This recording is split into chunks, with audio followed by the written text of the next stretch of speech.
Bismillahirrahmanirrahim. Alhamdulillahirabbil alamin. Alhamdulillahilladzi hadana li hadza wa ma kunna linahtadiya laula an hadanallah. Allahumma shalli wa sallim ala sayyidina Muhammadin sallallahu alaihi wasallam. Rabbi shrah li sadri wa yassir li amri wa halul 'uqdatam min lisani yafqahu qawli. Alhamdulillah, ini di kesempatan kita kali ini bersama saya ini ada dengan Bapak Dr. Andes Haji Dadi Heriadi, sekaligus sebagai pembina yayasan di Sajarah Thoibah Al-Azizi, yang kebetulan juga merupakan ayah kandung saya secara biologis.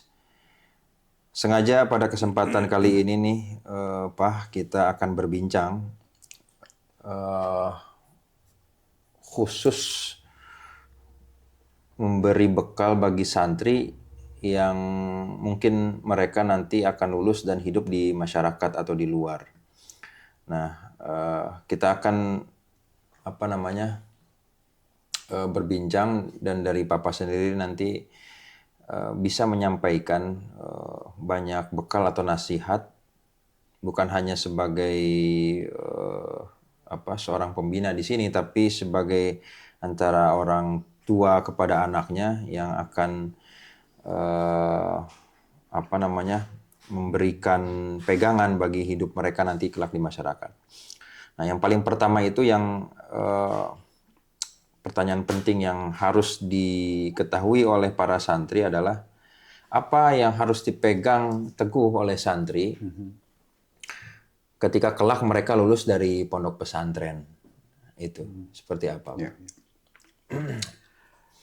Bagi santri yang akan lulus dari pesantren, yang harus dipegang teguh pertama adalah akidah yang lurus dan kokoh. Berpegang teguh dari tauhid yang diajarkan sesuai dengan pemahaman Ahlus Sunnah wal Jamaah yang diajarkan oleh para ulama seperti Imam Abu Hasan al-As'ari, Imam Abu Mansur al-Maturidi. Akidah adalah pondasi utama di dalam berpikir, bersikap, dan bertindak. Kemudian yang kedua yang harus dipegang teguh oleh santri adalah akhlakul karimah. Akhlakul karimah, ya. Mengapa akhlakul karimah? Akhlakul karimah yang harus bisa mentoladani dari akhlak Rasulullah Sallallahu Alaihi Wasallam, karena diutusnya Rasulullah Sallallahu Alaihi Wasallam ke dunia adalah untuk memperbaiki akhlak. Innama bu'itsu li utamima makarimal akhlak. Sesungguhnya aku diutus oleh Allah ke dunia itu adalah untuk menyempurnakan akhlak.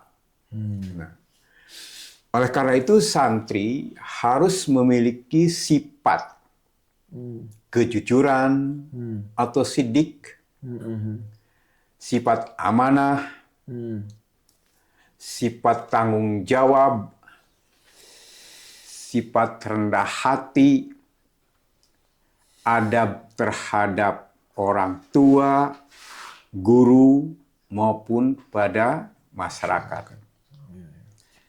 Sebab ilmu tanpa akhlak hilanglah keberkahannya. Jadi itu yang kedua adalah terkait dengan akhlakul karimah yang harus dimiliki oleh santri. Yang ketiga adalah komitmen terhadap ilmu dan amal. Ya. Terhadap ilmu dan amal ini mengamalkan sabda dan spiritual ilmu para ulama, ya, seperti Imam Al-Ghazali, di mana ia komitmen terhadap ilmu itu yang harus diamalkan. Oleh karena itu, maka santri tidak boleh berhenti belajar walau dia sudah lulus dari pesantren. Mencari ilmu itu sepanjang hayat. Itu yang harus terus dilakukan, dijalani oleh santri. Yang kedua, mengajarkan, ya, mengamalkan ilmu itu sebelum mengajarkan kepada pihak-pihak lain. Jadi jangan sampai dia mengajarkan kepada yang lain, dirinya sendiri tidak pernah mengamalkan ilmu yang dimilikinya itu. Yang ketiga, mengamalkan ilmu itu dan merealisasikan pada kegiatan-kegiatan di lingkungan masyarakatnya. Itu yang ketiga. Yang keempat, menjaga adab dan tradisi pesantren. Apa yang ada di pesantren itu? Yang ada di pesantren itu adalah pertama, adab terhadap guru atau hikmat terhadap wali santri, ya, orang tua, ya, santri ataupun terhadap kiai, itu harus dijaga adab-adab itu. Yang berikutnya tawadu, ya. Tawadu itu adalah rendah hati, ya, tidak ujub, tidak ria, tidak takabur, ya. Dia harus tetap, walaupun dia memiliki ilmu yang mumpuni misalnya, tapi tetap dia harus tawadu dengan ilmu yang dimilikinya. Kemudian disiplin ibadah, karena di pesantren itu kan ibadah itu betul-betul disiplin, dari mulai tahajud, sholat subuh, sholat sunnah, terus ngaji, ya, itu dijalankan oleh santri itu dari mulai itu ya, malam tahajud sampai pada malam kembali, itu aktivitas ibadah terus dijalankan. Itu tidak boleh luntur ketika mereka sudah selesai dari pondok pesantren. Kemudian cinta jemaah dan muamalah, ya. Jadi cinta jemaah itu ditanamkan di dalam pondok pesantren agar beribadah, beraktivitas itu bersama-sama dengan teman-temannya yang lain. Ada toleransi, ya. Nah, itu tidak boleh luntur ketika ia sudah berada di masyarakat. Kemudian yang kelima adalah yang harus dipegang teguh oleh santri, tanggung jawab sosial dan dakwah. Di mana santri ketika sudah di masyarakat, dia harus punya rasa empati terhadap keadaan lingkungan masyarakat, ya. Dan itu adalah satu ciri manusia. Ciri manusia itu adalah memiliki sifat sosial. Dia harus terpanggil. Kalau dia tidak terpanggil adalah berarti dia sudah luntur dari sifat manusianya. Maka sifat sosial itu harus dimiliki. Ada kepedulian terhadap lingkungan. Ketika ada lingkungan di situ yang memerlukan bantuan dari mereka, maka ia akan terpanggil untuk melakukan sesuatu bagi kepentingan masyarakat, ya. Kemudian juga menyebarkan moderasi, toleransi. Artinya dia tidak boleh terpaku dengan prinsip yang dimiliki yang itu tidak terkait dengan urusan agama. Kalau dengan urusan tauhid, dia harus tetap tidak boleh toleransi. Tapi ketika terkait dengan urusan kemasyarakatan, maka harus terbangun sifat toleransi. Jangan berkeras diri, karena itu akan harus luas, karena itu akan menimbulkan satu kontradiktif di dalam masyarakat, dan itu tidak disenangi nanti kemudian oleh masyarakat santri muda. Itu harus bisa diteladani. Nah, itu yang harus dimiliki oleh santri, kemudian menjaga persatuan bangsa. Santri harus mempelopori ya masyarakat bahwa ia tetap bisa mempersatukan dari berbagai perbedaan-perbedaan yang terjadi. Ia harus bisa merukunkan permasalahan-permasalahan sehingga masyarakat merasa nyaman kehadiran santri di situ.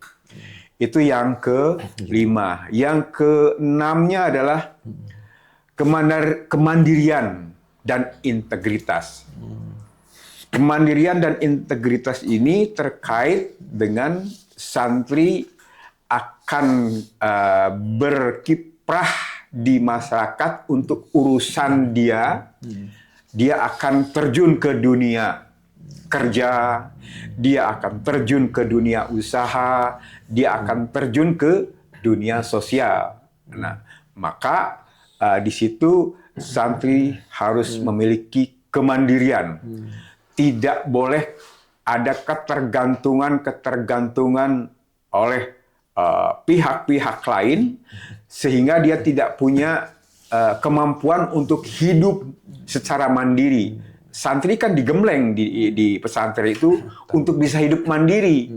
Nah, mandiri itu menggali sesuatu potensi yang dia bisa lakukan. Jangan sampai berserah diri kepada orang gitu ya.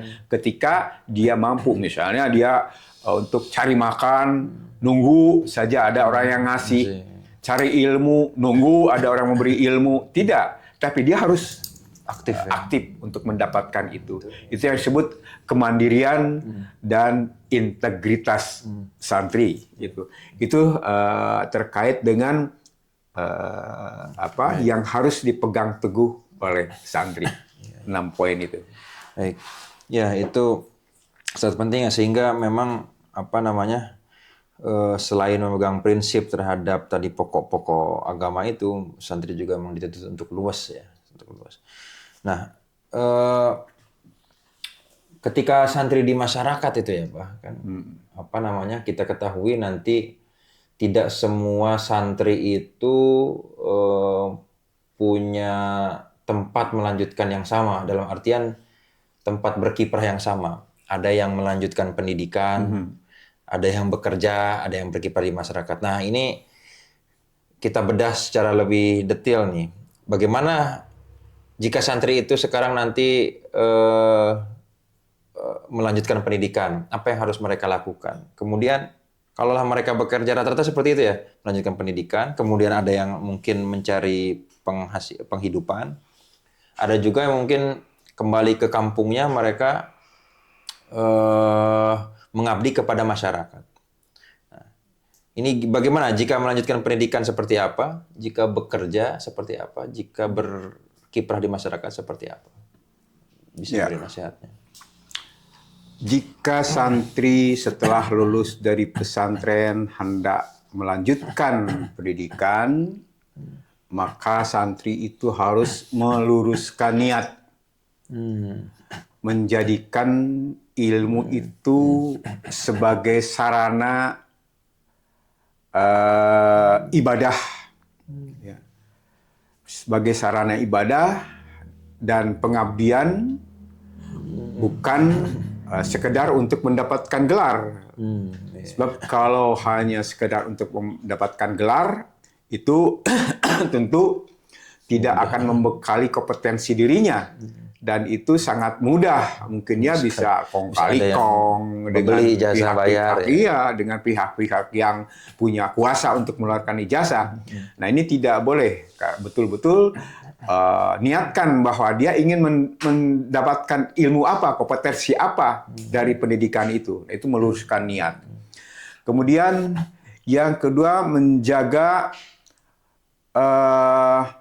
identitas santri. Ya. identitas santri harus tetap tercermin di dalam Ketika mereka mencari pendidikan itu, karena kampus di luar. identitas itu harus mewarnai dirinya, sehingga di dalam memilih perguruan tinggi itu akan bisa disesuaikan apakah itu perguruan tinggi sesuai dengan pendidikan basic dia, atau kalaupun dia memilih perguruan tinggi umum, maka dia harus tetap mengedepankan perguruan tinggi yang punya warna-warna yang bisa membekali atau melanjutkan ilmu yang dia milikinya. Itu juga yang mungkin akan membedakan dia ketika mungkin dia diterima di satu perguruan tinggi, kalau dia melanjutkan ke perguruan tinggi, yang membedakan dia dengan mahasiswa lain mungkin ya, sebagai santri dan yang bukan mungkin. Karena identitas santrinya tetap dijaga itu. Jangan sampai ketika mungkin mereka nanti di kampus beraktivitas, warna santrinya luntur seperti itu ya. Iya. Makanya harus pandai-pandai memilih perguruan tinggi. Di samping tentu di dalam memilih perguruan tinggi, di samping disiplin ilmu yang dia ingin dapatkannya di situ sesuai, maka tentu juga pertimbangan ekonomi juga pasti santri akan memperhitungkan.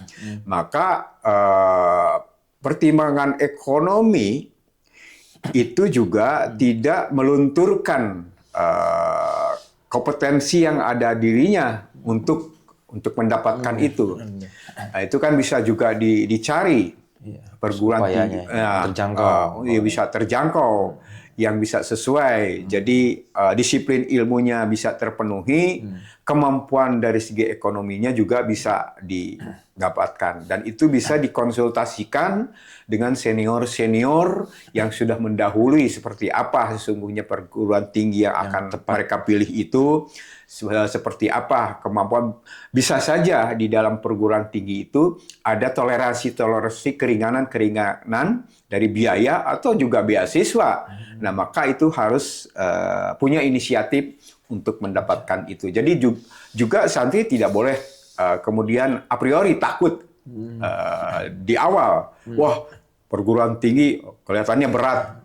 Baik berat dari materi ilmunya, disiplin ilmunya, maupun berat dari ekonominya.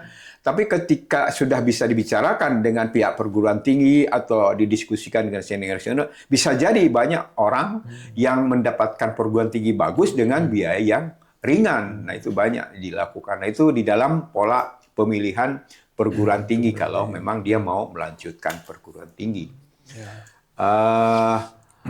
Kemudian juga kalau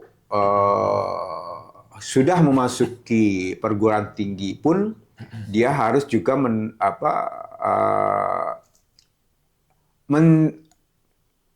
mendapatkan atau mencari kompetensi lebih, keterampilan lebih, baik di dalam masalah bahasa, bisa bahasa Arab, bisa bahasa Inggris, atau bisa bahasa yang lainnya, atau kemampuan teknologi yang lain. Yang zaman sekarang misalnya ada digitalisasi yang sangat populer dan itu menjanjikan ke depannya. Nah, itu bisa juga mengambil tambahan ilmu itu, sehingga pendidikan di perguruan tinggi yang secara umum itu bisa diperkuat oleh kompetensi keterampilan tambahan itu.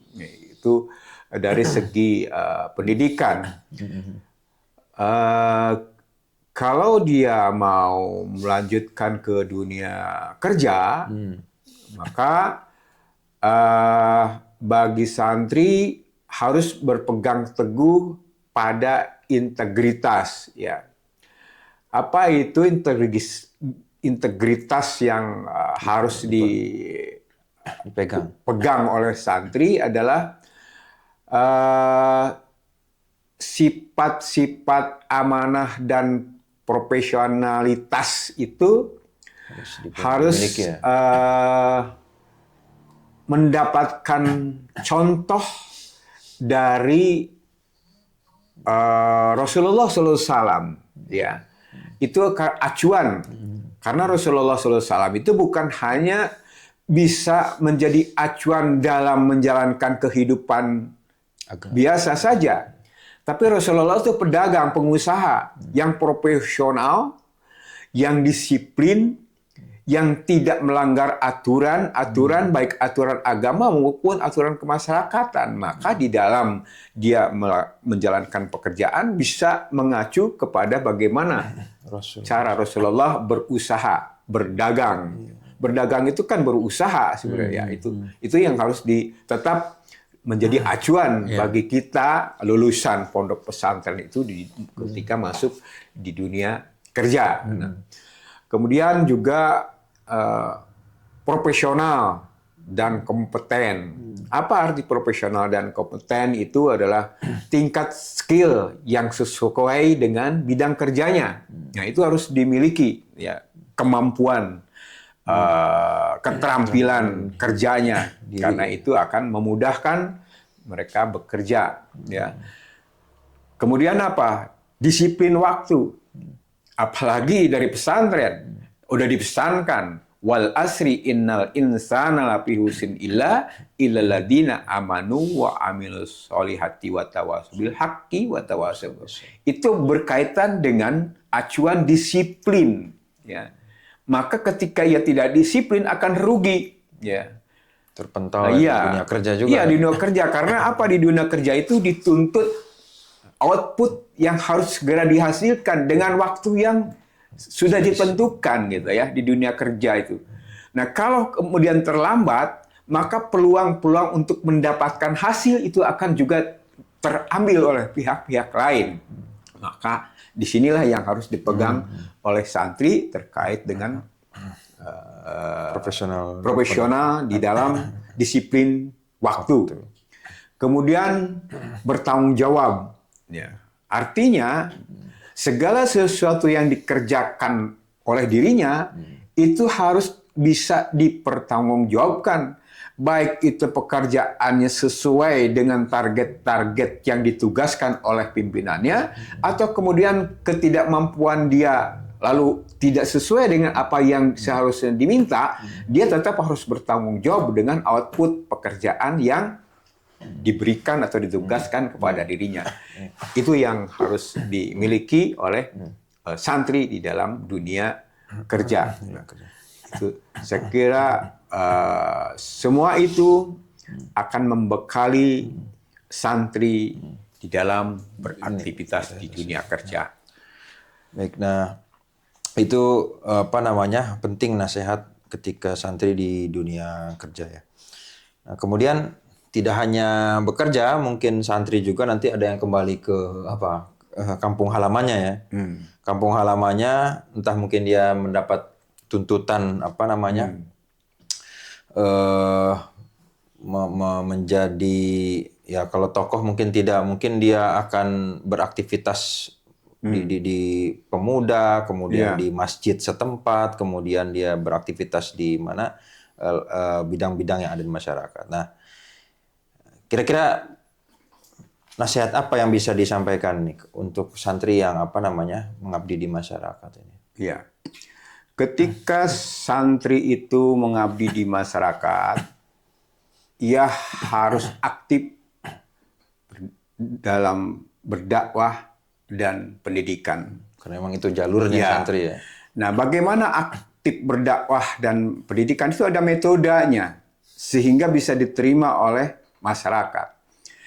Apa metodenya? Adalah metodenya tampilkan satu pribadi yang betul-betul dia lulusan dari pondok pesantren, masuklah kepada kegiatan-kegiatan organisasi-organisasi masyarakat di situ, sehingga pribadinya bisa dikenal oleh organisasi itu, masyarakat itu, ya.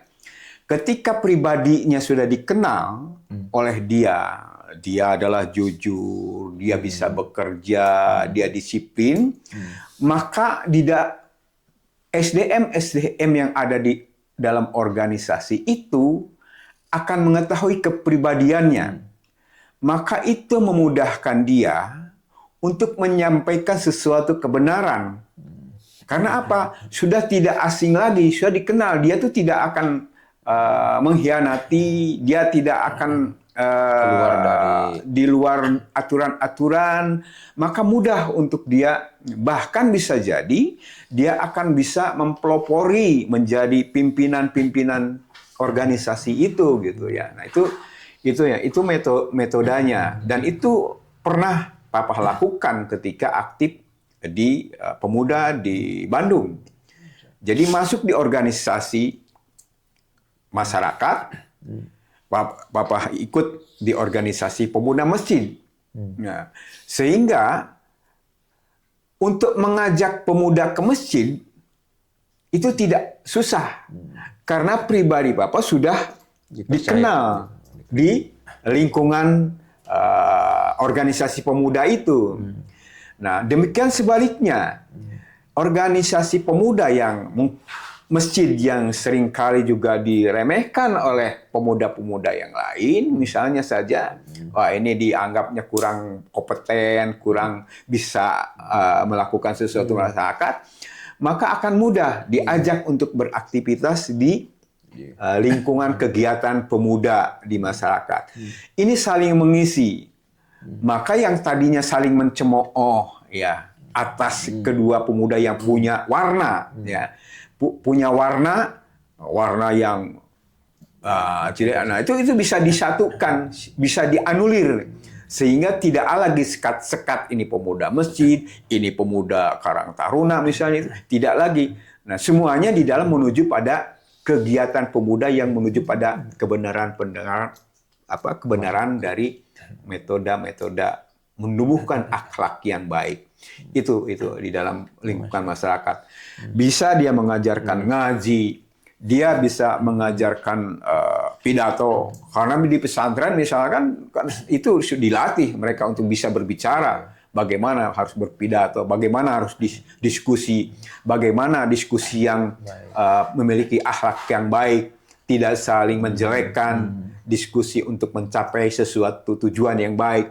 Itu bisa terwujud di dalam kegiatan kepemudaan gitu. Dia mengambil hati, masuk dulu ke dalam, dikenal dulu kepribadiannya, jangan mengambil jarak ya, dengan lingkungan masyarakat situ, menyendiri a priori, aku dari pesantren, nggak mau bergaul. Nah, bisa saja. Nah, ketika dia masuk situ, ternyata yang tadinya dia keras, seperti Rasulullah bagaimana menaklukkan Umar bin Khattab. Dia adalah seorang yang dulunya memusuhi luar biasa kepada Rasulullah SAW, bahkan mau membunuhnya. Tapi kemudian jadi luluh. Ya, karena apa? Karena kepribadian dari Rasulullah SAW. Ya, itu nasihat penting dan memang utama juga bagi santri yang akan kembali ke terjun ke masyarakat. Baik, nah selain tadi nasihat yang baik ketika santri nanti melanjutkan pendidikan, juga kemudian bekerja atau berusaha, dan sekaligus kalau misalnya santri kembali ke masyarakat. Nah, sekarang bagaimana ini? Tentunya tidak menutup kemungkinan ya, kalau santri lulus itu boleh jadi karena sekarang keadaan masyarakat, keadaan lingkungan itu bisa jadi lebih kuat mempengaruhi pribadi santri dibanding santri itu sendiri yang mempengaruhi lingkungan. Nah, sehingga boleh jadi malah pengaruh buruk yang datang kepada santri gitu. Nah, ini bagaimana agar mereka terhindar dari pengaruh buruk lingkungan di dalam pergaulan mereka nanti kelak di luar. Itu bisa nasihatnya seperti apa, Pak? Iya. Ketika santri setelah lulus masuk ke lingkungan masyarakat, agar tidak terpengaruh oleh pihak-pihak yang mungkin bisa mencemari dirinya, maka yang pertama adalah perkuat pondasi iman dan ibadah. Maka dengan kuatnya iman dan ibadah, dia akan menjaga sholatnya, dia yang 5 waktu itu selalu dikerjakan, perbanyak itu Benteng diri dikir, lah. ya dikir yang biasa dilakukan di pesantren itu tidak boleh luntur, justru harus menularkan kepada lingkungan situ, jangan sampai justru dia yang terbawa oleh masyarakat. Nah, itu harus dikuatkan pondasi-pondasi yang sudah ditanamkan di pondok pesantren. Biasakan puasa sunnah, di mana di pondok pesantren santri itu diajari untuk senantiasa menjalankan puasa sunnah. Maka puasa sunnah itu akan juga membentengi santri untuk tidak gampang tercemar oleh lingkungan masyarakat yang kurang baik, dan justru dia bisa membawa masyarakat itu kepada warna yang sesuai dengan akhlak-akhlak yang baik, gitu ya. Rutin mengikuti majelis ilmu, ya. Jadi jangan sampai karena sudah merasa ilmunya diperoleh dari pesantren cukup mumpuni, kemudian dia tidak lagi ingin ikut di majelis ilmu. Nah, tapi dia harus tetap mengikuti majelis ilmu yang ada di masyarakat. Pertama adalah keuntungannya, bisa saja dia bisa memahami ilmu yang tumbuh di masyarakat tentang agamanya.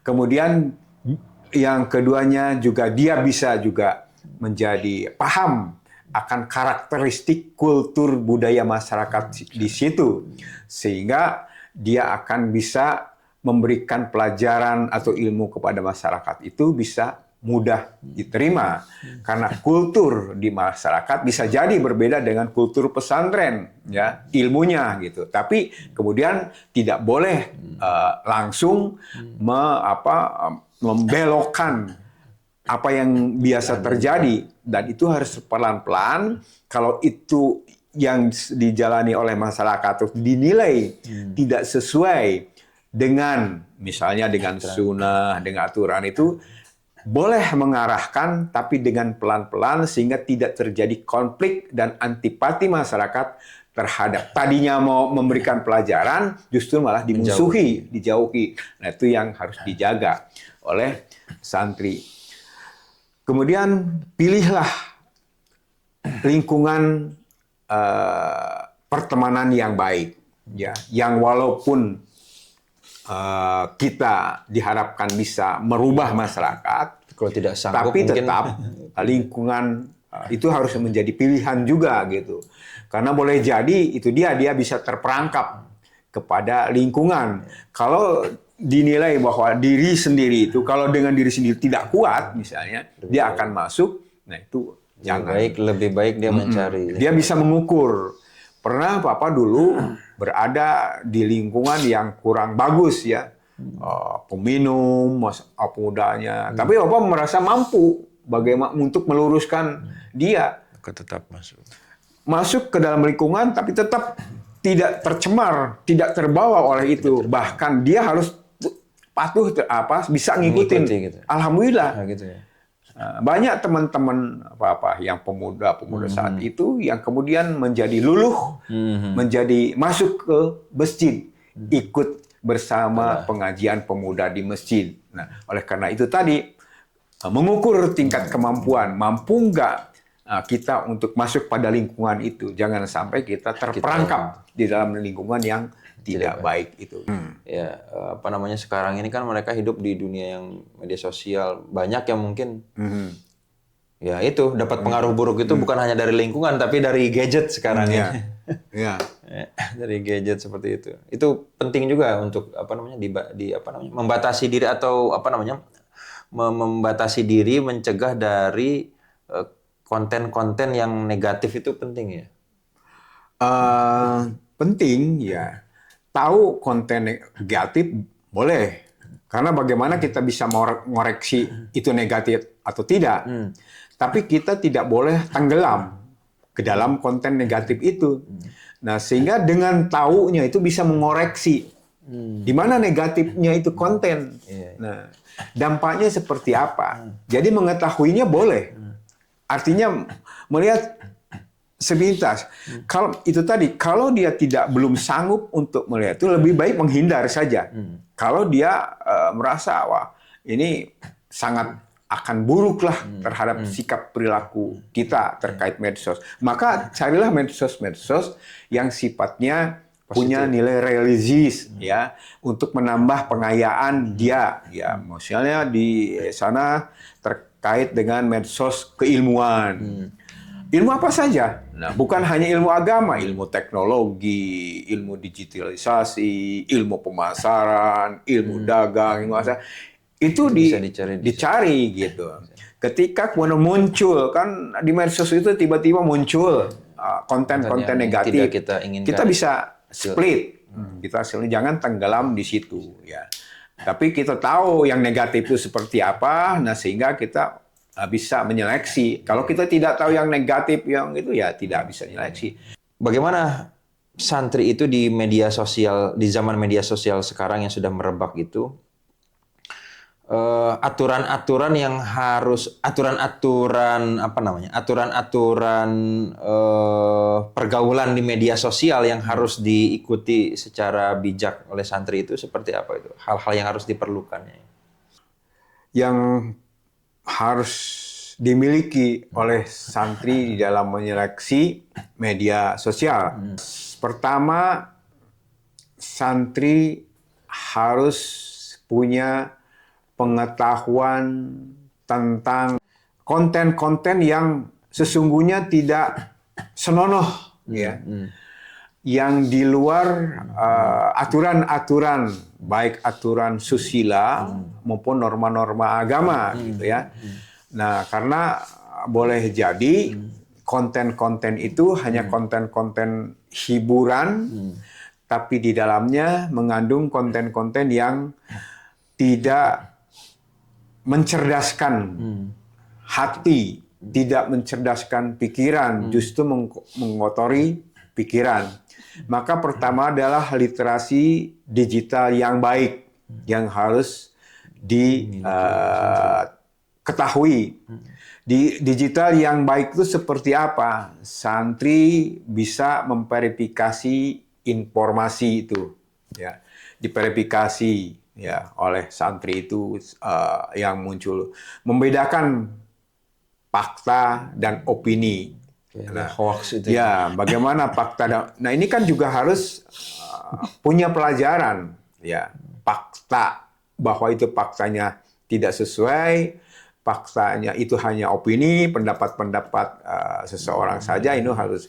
Kemudian tidak mudah terprovokasi, terhasut oleh pihak-pihak lain. Banyak sekarang yang misal terprovokasi oleh pihak-pihak lain. Ada satu konten ini, wah, ternyata kita cepat, gitu ya. Iya, ada ini langsung disebarluaskan. Padahal belum dipelajari. Nah, hanya memprovokasi konten judulnya saja sudah di-share. Bahkan itu sangat berbahaya. Maka pelajari konten-konten itu secara cermat sehingga tidak membuat mereka terprovokasi. Tidak ikut menyebarkan hoax. Nah, kalau sudah terverifikasi dan itu ternyata dia punya pengetahuan bahwa itu hoax, lalu jangan di-share, jangan dibagikan, jangan gitu. memperkeruh. Ya, jangan perkeruh. Udah cukup sampai di dia saja. Nah, itu. Jadi pertama verifikasi, kemudian jangan disebarkan hoax yang setelah dia mengetahui bahwa itu adalah hoax, gitu. Nah, kalau ada konten-konten yang baik, syiar-syiar. Sekarang banyak juga kan syiar-syiar yang ya, menyampaikan nih hadis gini, padahal ternyata setelah dipelajari banyak muatan-muatan yang tambahan-tambahan yang tidak sesuai untuk menjelekkan. Nah, itu juga harus betul-betul selektif. Kan sering sekali di konten itu banyak tulisan-tulisan yang menghina terhadap pihak-pihak lain, gitu ya. Nah, itu mulai tulisan-tulisan itu tidak boleh, ya. Ya, lisannya dituangkan pada tulisan yang menghina pihak-pihak lain, lalu tidak menyebar fitnah, ya, tidak membuka aib orang lain. Nah, ini yang sering banyak kalau kita pelajari yang membuka aib orang lain. Ya, Itu. itu terkait dengan media sosial. Baik, nah kepada ini persoalan berikutnya lagi ini mungkin santri sangat membutuhkan sikap seperti apa nih yang harus diperlukan. Tidak selamanya santri itu mendapatkan apa namanya kemudahan dalam hidup, ya, Pak. Ya. Tidak selamanya santri mendapatkan kemudahan dalam hidup. Seringkali, bukan seringkali ya, kebanyakan juga baru karena memang mereka baru terjun ke dunia luar, malah yang didapatnya itu kesulitan hidup. Yang didapatnya kesulitan hidup. Nah, bagaimana nih mereka yang harus dilakukan ketika mereka menghadapi kesulitan hidup ini? Ada jangan dari Bapak itu ada baiknya seperti apa ya? Di dalam menjalani kehidupan tentu dan sudah ditetapkan oleh Allah itu bahwa kita ini harus akan terus diuji kehidupan. Dari berbagai macam ujian itu akan ada kesulitan mencari rezeki, kesulitan untuk mendapatkan ilmu, berbagai macam dari timbul dari penyakit segala macam. Nah, maka kuncinya adalah sabar, kan yang diajarkan oleh Rasulullah bahwa kita tuh harus bersifat sabar ya. Sabar terhadap segala sesuatu yang diberikan oleh Allah Subhanahu wa Ta'ala, baik terkait dengan urusan rizki, urusan mendapatkan ilmu, urusan kesehatan, itu sabar. Sabar itu seperti apa? Apa kemudian menyerah begitu saja? Tidak. Ya, sabar itu harus tetap ikhtiar. Maka ketika ikhtiar itu adalah bertawakal kepada Allah, menyerahkannya kepada Allah supaya permasalahan-permasalahan hidup segera Allah menolongnya. Yansurukumullah fala ghalibalakum wa yahdulkum paman dalladhi yansurkum min ba'di wa Allah tawakkalil mu'minun. Di dalam surat Al-Imran ayat 160. Andai kata Allah hendak menolong, maka tidak ada satu orang pun yang bisa menghalangi pertolongan itu. Tapi ketika Allah membiarkan, tidak ada orang yang bisa menolong. Nah, itulah tawakal kepada Allah.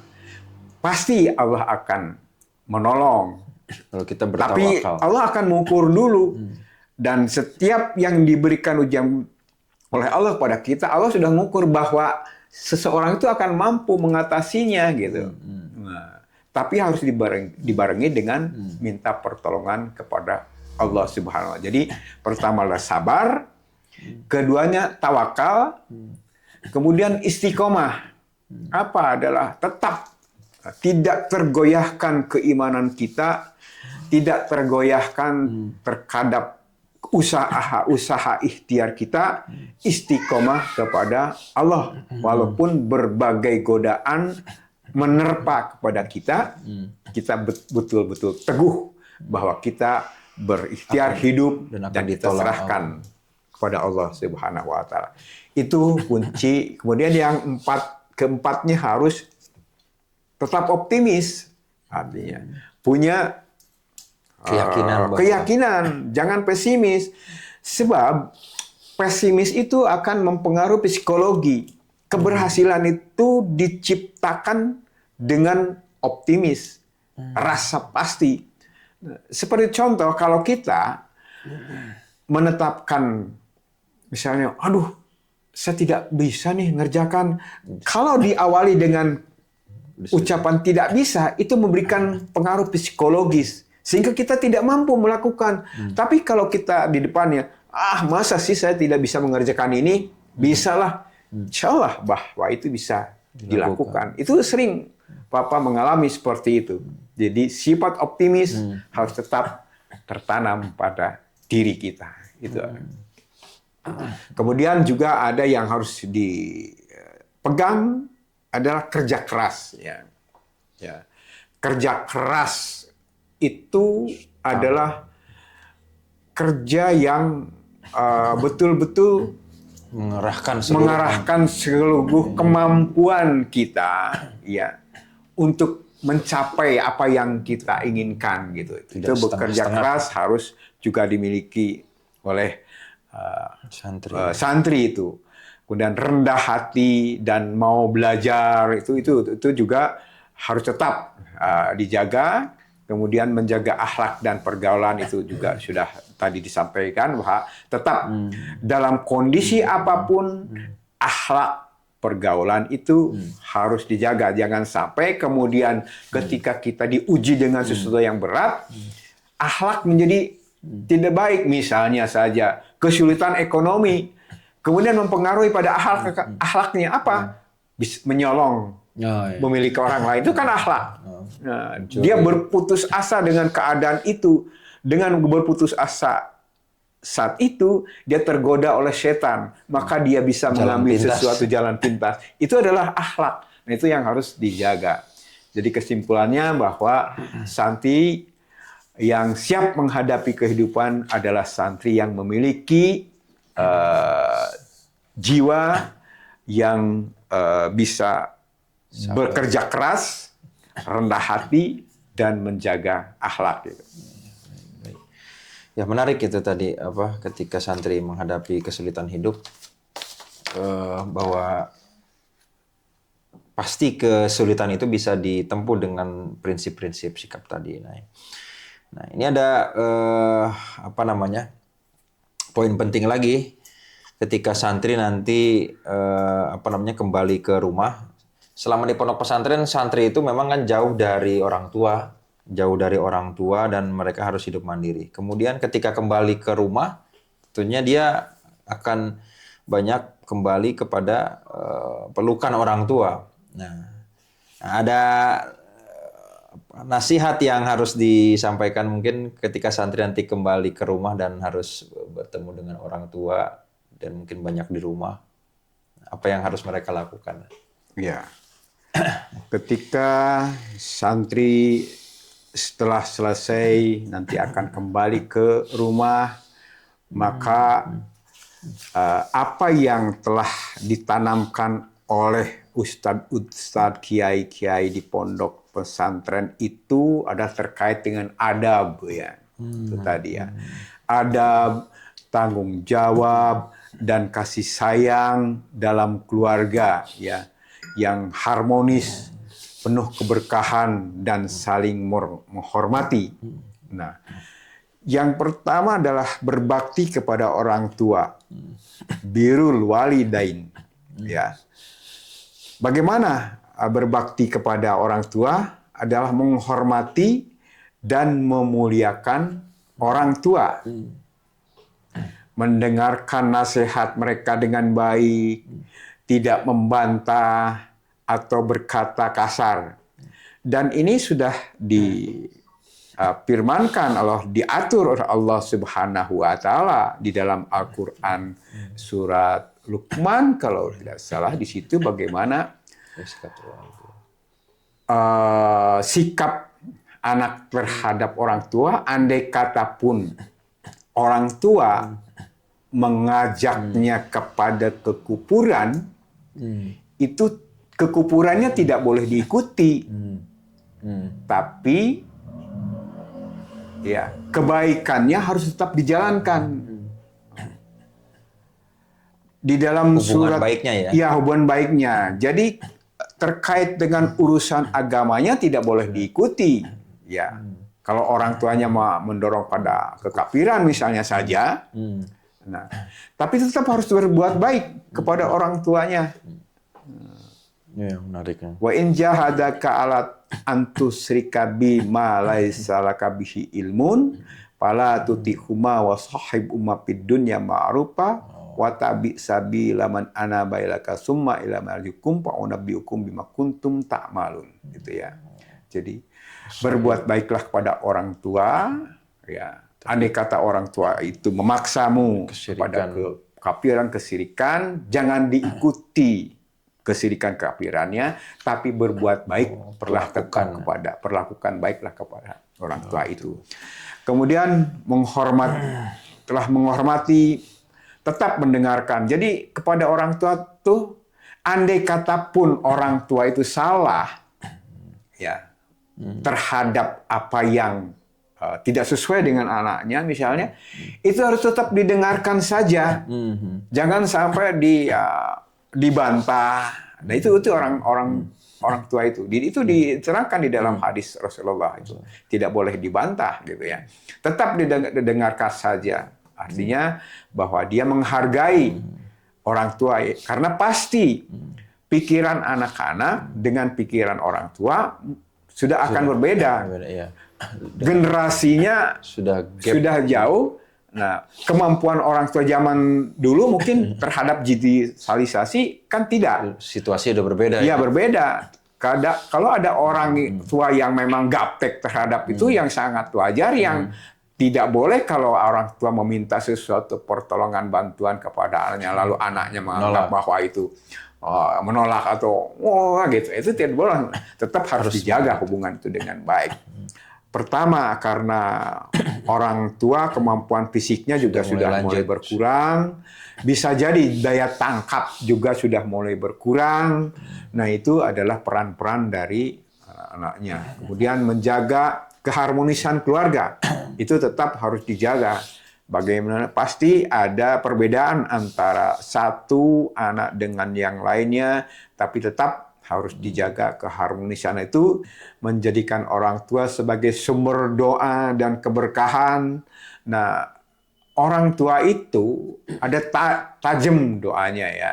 Walaupun tidak diminta, dia akan mendoakan terhadap anak-anaknya. Dan anak-anak yang berbakti kepada orang tua, itu pasti perjalanan hidupnya akan berkah, akan banyak pengalaman-pengalaman ya, dari teman, dari apa yang berbakti kepada ibunya, bapaknya, itu perjalanan hidupnya baik, walaupun tidak diukur dari materi, tapi kenyamanan hidupnya bisa dilihat. Bisa dilihat. Dari saudara-saudara kita juga banyak orang yang bagaimana berbaik dengan orang tuanya, ibunya terutama. Itu pasti ada dia jalan keluar dari permasalahan-permasalahan yang dihadapinya. Jadi kalau ada masalah sesuatu apapun, nah silahkan. Pasti orang tua walaupun tidak bisa membantu terkait dengan materi, dia akan membantu dengan doa, pasti akan terselesaikan permasalahan yang dihadapi itu. Menarik ini kalau santri nanti suatu ketika ya mereka berumah tangga. Prinsip-prinsip yang harus diperhatikan oleh mereka ketika mereka memilih pasangan hidup. Sesuai dengan apa yang dicontohkan oleh Rasulullah, bahwa yang dipilih pertama adalah agamanya. Ya. Kemudian latar belakang dirinya. Ya. Kemudian kecantikannya. Itu menjadi pilihan-pilihan salah satu yang itu ya faktor itu. ya. Maka apa kata Rasulullah, yang harus dipilih pertama adalah agamanya. Ya. Kalau memilih agamanya, maka pasti akan sesuai dengan apa yang diharapkan gitu ya. Karena kalaupun dia diajak untuk susah, dia akan bersama-sama menjalani kesusahan itu. Dia berjalan di dalam sesuatu yang tuntunan Rasul. Membahagiakan, akan bersama berbahagia. Ya. Nah, sehingga ketika memilih kecantikan, maka kecantikan itu luntur 1 tahun, 2 tahun, 3 tahun, cantik itu ada akan masanya. luntur. Kalau memilih latar belakang, dia adalah orang kaya, kekayaan bisa saja besok lusa bisa lenyap, saat itu hilang, atau bahkan kekayaannya bisa menjadi pusat pertengkaran antara satu dengan yang lain. Banyak tuh yang terjadi, kekayaannya banyak, tapi banyak berpecah belah, berselisih antara satu dengan yang lain. Nah, itu yang tidak juga, yang akhirnya tidak memiliki apa-apa karena harta yang dimilikinya sengketa. Tidak ada yang semua yang bisa memiliki harta itu terdiam. Nah, itulah pilihan-pilihan di dalam menentukan pasangan hidup. Nah, Pada akhirnya memang agama yang bisa sangat menolong karena semua yang tadi itu. iya. Lenyap, ya. Nah, dulu yang dicontohkan oleh Nabi Ibrahim ketika Nabi Ismail punya istri yang pertama, kan ketika Nabi Ismail berusaha berburu, nah, istrinya datang mengadu kepada mertuanya, Nabi Ibrahim, mengeluhkan terhadap kondisi ekonominya gitu yang dihadapi. Apa Nabi Ibrahim berkata ketika Nabi Ismail pulang, suruh ganti palang pintunya. Itu kata kiasan yang disampaikan Nabi Ibrahim agar istri yang sekarang itu diganti karena dia tidak mensyukuri nikmat Allah dari keadaan ekonomi yang sulit. Dia selalu mengeluh dengan keadaannya gitu ya. Ini yang tidak diperkenankan. Nah itu haruslah bisa sesuai. Mereka yang memiliki nilai agama yang kuat, maka tidak mungkin dia akan mengeluh ketika ia menghadapi sesuatu problem permasalahan ekonomi di keluarga. Dia akan tetap menjalani itu salah satunya. Baik. Nah ini terakhir dari perbincangan kita untuk bekal santri setelah mereka lulus dari pondok. Apa yang harus dilakukan santri ini terhadap, nah ini mungkin ketika mereka keluar, mereka tentu akan meninggalkan guru-guru mereka yang ada di sini, pengurus dan segala macamnya. Apa yang harus dilakukan santri terhadap guru mereka yang ada di pesantren ini setelah mereka lulus? Bahkan selain mendoakan, mungkin kalau mendoakan ya bisa dilakukan dari jauh dan segala macam. Nah, yang harus dilakukan santri kepada guru mereka ketika mereka lulus adalah apa yang bisa dinasihatkan? Iya, santri yang sudah lulus dari pesantren, apalagi dia sukses di dalam aktivitas dia di luar, ya, maka santri harus menjaga silaturahim dengan gurunya itu. Karena bagaimanapun jasa guru sehingga dia menjadi sukses, ya. Ilmu yang walaupun bisa saja kalau dia bandingkan dengan ilmu yang dia dapatkan mungkin lebih besar, tapi basicnya, dasarnya kan sudah diberikan oleh guru. Ya, ibarat rumah, kalau pondasinya jelek, kuat, maka rumah itu akan roboh. Nah, yang membuat pondasi itu adalah guru-guru di pesantren. Maka pondasi itu kuat, maka melahirkan ilmu yang berikutnya juga menjadi lebih baik, lebih bagus, tidak luntur. Maka silaturahim yang harus dilakukan oleh santri, mengunjungi guru atau pesantren ketika ada kesempatan waktu luang dari mereka. Menghubungi atau menanyakan kabar. Apa kabar, Pak? Apa kabar saat ini? Gimana perkembangannya? Itu menjadi satu bentuk yang perhatian yang bisa dirasakan. Wah, ternyata lulusan-lulusan itu masih punya atensi terhadap pesantren. Bisa juga terkait dengan hadir dalam kegiatan pesantren, ya, menghadiri kalau ada misalnya ada acara akhir tahun atau acara-acara yang diselenggarakan pesantren, bisa ikut menghadiri. Itu menjaga hubungan baik antara santri dengan, ya. Kemudian yang kedua, mengamalkan ilmu yang diajarkan dari pesantren itu, ya, di dalam dunia masyarakatnya. Cara terbaik menghormati guru dan mengamalkan ilmu yang telah diajarkan. Misalnya contohnya adalah menjalankan ajaran agama dengan baik, kemudian mengajarkan ilmu kepada orang lain, kemudian juga menjadi teladan di masyarakat. Itu yang tadi sudah juga diuraikan, ya, di depan, bahwa santri menjadi teladan di dalam masyarakatnya. Karena seringkali santri yang sudah keluar kemudian dia mencapai tingkatan tertentu, ya, sudah magister, sudah doktor, bahkan sudah apa, mereka seringkali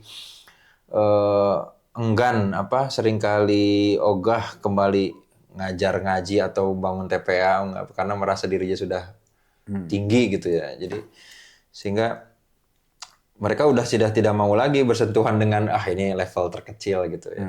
Ngajar ngaji alif bata itu udah malas, mungkin karena dia udah doktor atau sudah apa. Sudah tidak mau lagi bikin majelis untuk anak-anak gitu. Nah, ini ada ada perasaan seperti begitu karena level saya sudah lain gitu. Jadi ilmu yang di pesantren walaupun dulu tadi basic itu mereka santri ada yang seringkali seperti begitu ketika di luar. Iya, iya. Berikutnya ada lagi Pak yang bisa dinasihatin dari. Ya, jadi bisa juga membantu guru dan pesantren jika dibutuhkan ya. Jika ada kesempatan santri dapat membantu kegiatan-kegiatan pesantren ya. Mendukung program-program pendidikan pesantren, memberikan kontribusi tenaga atau pikiran, bisa saja kan karena dia sudah di luar dan sudah punya wawasan yang lebih dan perlu pemberdayaan yang ikut memberdayakan pesantren yang dengan pengetahuan-pengetahuan yang dia sudah dapatkan bisa membantu kepada memberikan kontribusi, meminta nasihat, bimbingan walaupun sudah lulus, santri tetap dianjurkan meminta nasihat ketika menghadapi masalah gitu ya. Berkonsultasi tentang kehidupan atau dakwah. Nah, kemudian menghormati guru sepanjang hayat. Pada guru tidak berhenti ketika lulus. Contohnya, tidak berbicara buruk tentang guru, menghormati mereka ketika bertemu, ya. Kemudian mengingat jasa-jasa mereka. Nah, karena keberhasilan seorang murid tidak lepas dari jasa-jasa ustadz atau guru. Nah, itu yang harus dijaga. Jadi kesimpulan, selain mendoakan santri, sebaiknya menjaga silaturahim dengan guru, mengamalkan ilmu yang diajarkan, menjaga nama baik guru dan pesantren, membantu pesantren jika mampu, meminta nasihat dan bimbingan, menghormati guru sepanjang hayat. Itu yang bisa dilakukan oleh santri itu ya. Baik, itu dia mungkin sebagian besar nasihat yang bisa diberikan. Mudah-mudahan ya kita berharap ya khususnya di Pondok Pesantren Sajarah Thaibah sendiri, anak-anak pada utamanya mereka tentu bisa bermanfaat di luar gitu ya, entah mereka melanjutkan pendidikan di tingkat yang lebih tinggi ataupun mereka berusaha bekerja di dalam pekerjaan masing-masing juga memang ketika mereka mengabdi di masyarakat atau di keluarga. Tentunya doa terbaik juga dari kita semua yang ada di lembaga pendidikan ini, baik itu guru dan pengurus atau pengasuh, mudah-mudahan santri tetap bisa mengamalkan ilmu-ilmu yang sudah diberikan di sini. Terima kasih sebelumnya Bapak Pembina Yayasan Dr. Andes Haji Dadi Heriadi. Mudah-mudahan apa yang disampaikan tadi bisa menjadi pegangan. Amin, amin. Itu saja, kita cukupkan sekian. Billahi taufiq wal hidayah. Assalamualaikum warahmatullahi wabarakatuh. Assalamualaikum warahmatullahi wabarakatuh.